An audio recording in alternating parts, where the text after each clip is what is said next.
Chapter 11. Relapse. I think the universe is punishing me for being fast with men. What else would explain the nightmare? I haven't been going about my plan as I should. I'm supposed to keep pure until I'm married. I've done the opposite. Now my actions have consequences. I can't be reckless anymore. From now on, I won't be. The dark desire of lust is a turn-off now. It's taboo. I can't break my rule. I have to be celibate until my honeymoon, meaning no fooling around or near-sex experiences. That's how it has to be, how it should be. I hear a newscaster reporting an oncoming thunderstorm from the TV. My mind wakes before I do. My eyes don't open. I don't know why. It takes some time for my delayed eyelids to slide upward. Brad is sleeping in the chair, which is pushed towards the bed. I watch him sleep, grinning at his hands on his lap and open mouth. Gentle platters of rain battered the windows. The dark sky is cloudy. Flickers of lightning burst the sky. Low rumbling follows a few seconds after. I peer out the windows at the flashing storm and wonder if Lil and Jess are out in it. The search party should be inside. I hope they are too. God, I need my phone. I could just text Lil. Now, I'm worried about her safety over mine. My bestie is tough, but I don't want her out in what the news is calling a heavy storm. On the screen, the radar has a mass of green and red heading this way. I remember that the doctor left a phone on the bed. I feel around for it, not finding it there. Instead, it's back on the table by the door. Can I make it over there? I think I can. I hang my leg off the bed, wincing at the stabs of pain. The bed crinkles as I try to put my foot on the floor. Brad stirs from his sleep, full of alarm. He sits up and locks his coffee eyes on mine. Do you need help? His voice is groggy. I grimace at my leg. Yeah, I want to call Lil to make sure she's not out in the storm. I relax my leg. Brad digs into his jean pocket to retrieve his phone. Here. He types in his passcode before holding it out to me. You trust me with your phone? I gape. Yeah. I take it. What if I snoop? You can. I glance at the apps on its home screen and his messenger. There's a notification for 5 new texts. I stare at it. How can he trust me this much already? I wouldn't trust him with mine. Not that I'm doing stuff behind his back. I just haven't deleted Tinder yet. I wonder if he deleted his. Are you still on Tinder? I ask, while clicking on the phone app to punch in Lil's number. No, you? Don't get mad. But I haven't deleted it yet. Why not? He's hurt by this. I shrug. I haven't got around to it. Could you delete it? I nod to assure him. I will. I call. I place the phone to my ear. I'm stunned by how quickly she answers. Is everything okay? What's wrong? There's pure panic in her voice. Hey, it's me. Everything's good. I'm just calling to tell you to get inside. There's a storm coming. We're heading back now. Be there in about 15 minutes. Okay, good. Drive safe. We will, hun. I hang up and give Brad back his phone. They're on the way. I glance over at the small sofa. I hope that lets out into a daybed. Brad rubs his eyes. I realize they're red from lack of sleep, or from crying. Sorry I woke you up. That's okay. You're looking better. Your color is coming back. I must have looked like a ghost, huh? A little. I peer down at my hands and then look at him through my lashes. He acts as if this gesture sweeps him off his feet. Brad does the breathless thing again. I've stolen air from his lungs. You're so beautiful. I snort. No, I'm not. I gotta look terrible. You don't. He leans forward to kiss me softly. I give him a nose nookie. Stop being so sweet. No. I laugh at his bluntness. A striking bolt of lightning blinds the sky. A monstrous wave of thunder makes me yelp. Brad snickers. His full lips linger on mine and curl into a smile. He peers down at me. Once again, the look of eternal desire returns. I need to tell you something, he whispers. Maddie, I place a finger on his lips. You can't say that yet. Why not? Because you can't. That's supposed to come later. Says who? He kisses my finger, then moves my palm to his mouth to do the same. Says the rules. I blurt. I can't help how I feel. How are you even there yet?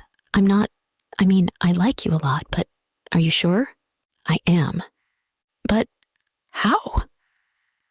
Brad is amused by my question. You're asking me how I don't say it. I cut him off. Just answer. He strokes a line from my palm to my inner wrist. I just do. I need a better explanation than that. Everything doesn't need an explanation. I can't help how I feel. You're just saying this because I'm hurt. You think you have to say it. No, I'm not. I wanted to tell you at my place. I chose not to. Why? I wasn't sure. What makes you sure now? Brad's eyes lower to my wrapped up arms and remain there. Seeing you covered in blood and lifeless scared me more than anything. I knew if you were too. He huffs and stares at me sorrowfully. If you had gone from this world, I would have followed you. A wounded expression belonging to an abandoned dog seizes his soul. My breaths catch in my lungs. My mouth drops. You can't possibly mean that. I do. You must still be in shock or something. Or I believe in love at first sight. I snicker. More like love at first hump. That too. He cackles. Jeez, Lil exclaims while coming through the door. It's bad out. I stare at the windows. A white sheet of rain leaves no visibility of the surroundings. Whoa! Jessica closes the door and takes off soaked gym shoes. Her black hair is flattened on her cheeks, and her hoodie is beyond damp. Lil closes a dripping umbrella. Her midnight blue hair is shiny and wet. I took a picture of the shrine. My bestie operates her phone while circling around the bed to show me. A picture of the entrance of the hospital, cluttered with teddy bears, get well signs, candles, balloons, and flowers. That's so sweet, right? My heart swells. I can't believe strangers care this much.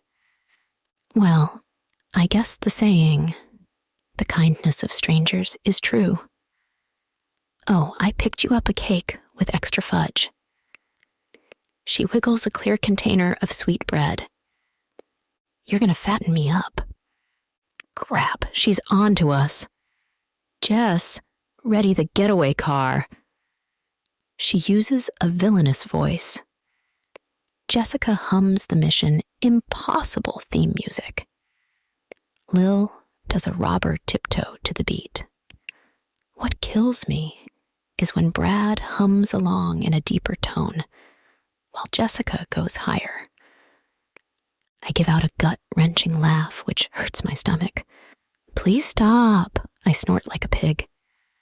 The silliness goes on despite my command. I end up teary-eyed. We have to give you some joyful pain. Lil gives me the cake. Any luck? Brad queries.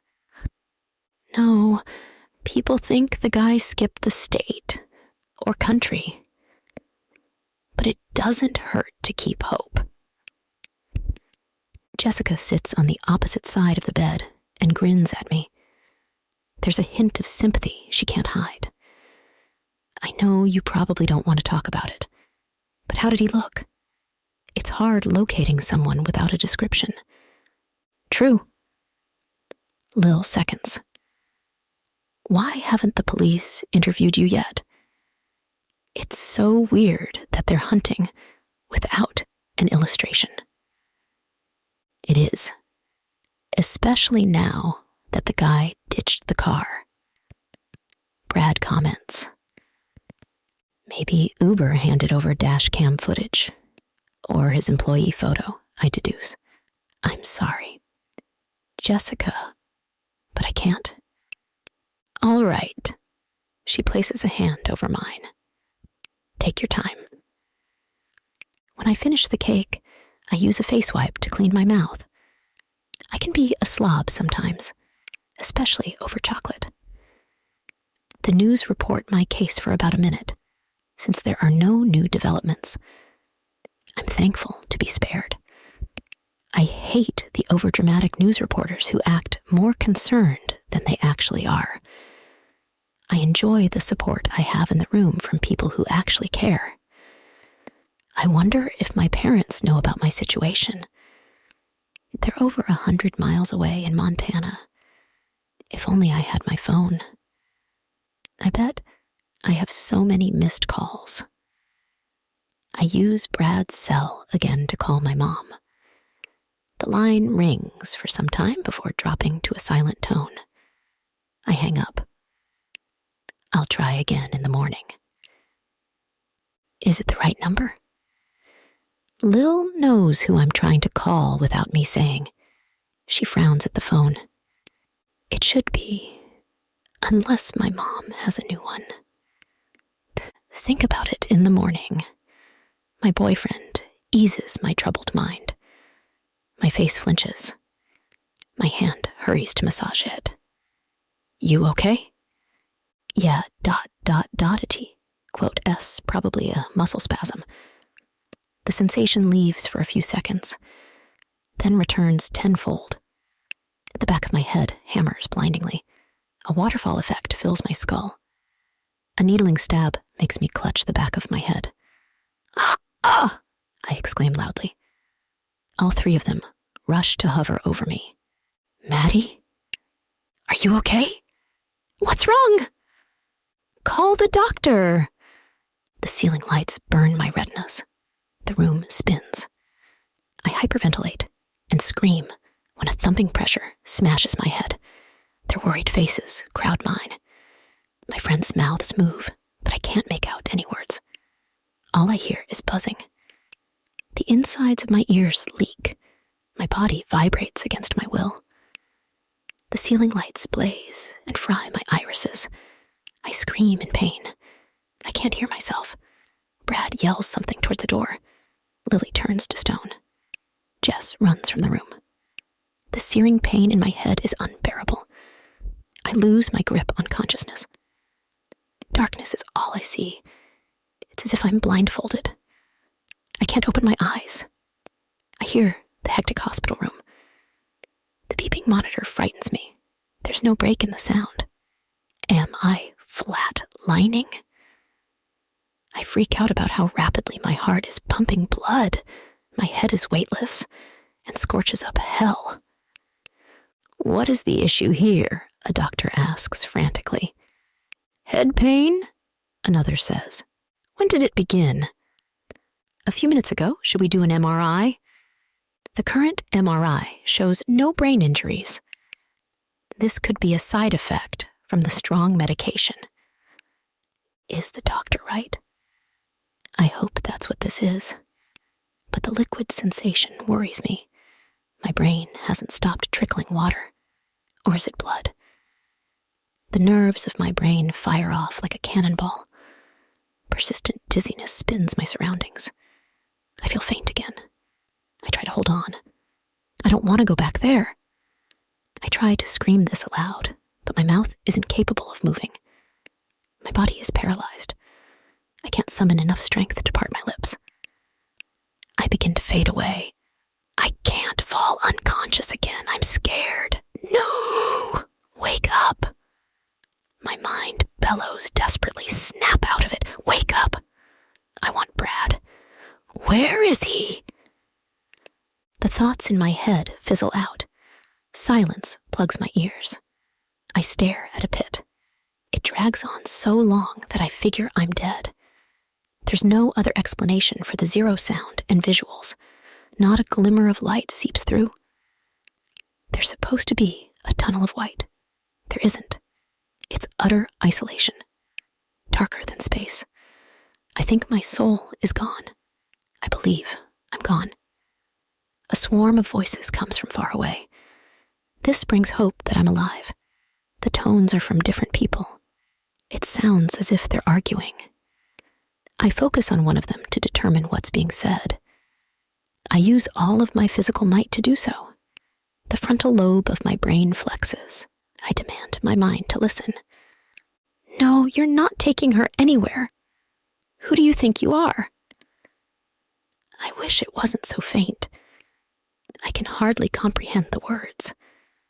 I'm sure I'm mishearing the conversation. Maybe he should. Maddie can't stay here with these damn doctors. That's my Lily. I know her sound, even in death. Or near death. Whatever state I'm in. Yes, she can't. There isn't enough time to bicker. Madison is getting worse. Let me take her. My doctors can reverse her condition. The resources here are limited, and the staff isn't as attentive as they should be. She won't face this outcome if I take her. Are you sure she can be transported? I'm positive. But as I said, we have to be quick. I don't know about this. Jess speaks hesitantly. I say no. Let the hospital do their job. This is Brad. Yes, that's his cozy voice. But who is the other guy? His voice isn't registering. Is he further away? You're trusting her here after what just happened. You're not so bright, are you? Brad, no, Lily shouts. I hear scuffling and heavy footsteps. What is going on? This is so infuriating. My damn eyes need to open. Walk it off, Lil yells like a drill sergeant. Don't you dare fight around her. There's more scuffling. It's going away from me. Brad is being shoved. The sound of his dragging feet confirms this. The door slams. She puffs out air, then says, "We're trusting you to do better than these damn idiots. If you don't, I'll make your life a living hell. You have my word." I still can't detect the voice or make sense of what I'm hearing. I'm getting a headache. I'm glad there's no more talking. My mind is put at ease. I must be back in the void. I believe it's Death Valley. My soul, or whatever I am, grows stronger. I sense my drained body being replenished. I'm strengthening. I can move my eyes and my mouth now. My hearing restores. A crashing noise surrounds me. Not a bad kind. It's a restful crashing. I'm aware of my body. I'm lying in bed. My fingers clutch at extremely soft sheets. ones that are too luxurious for a hospital. It's what I would think satin would feel like.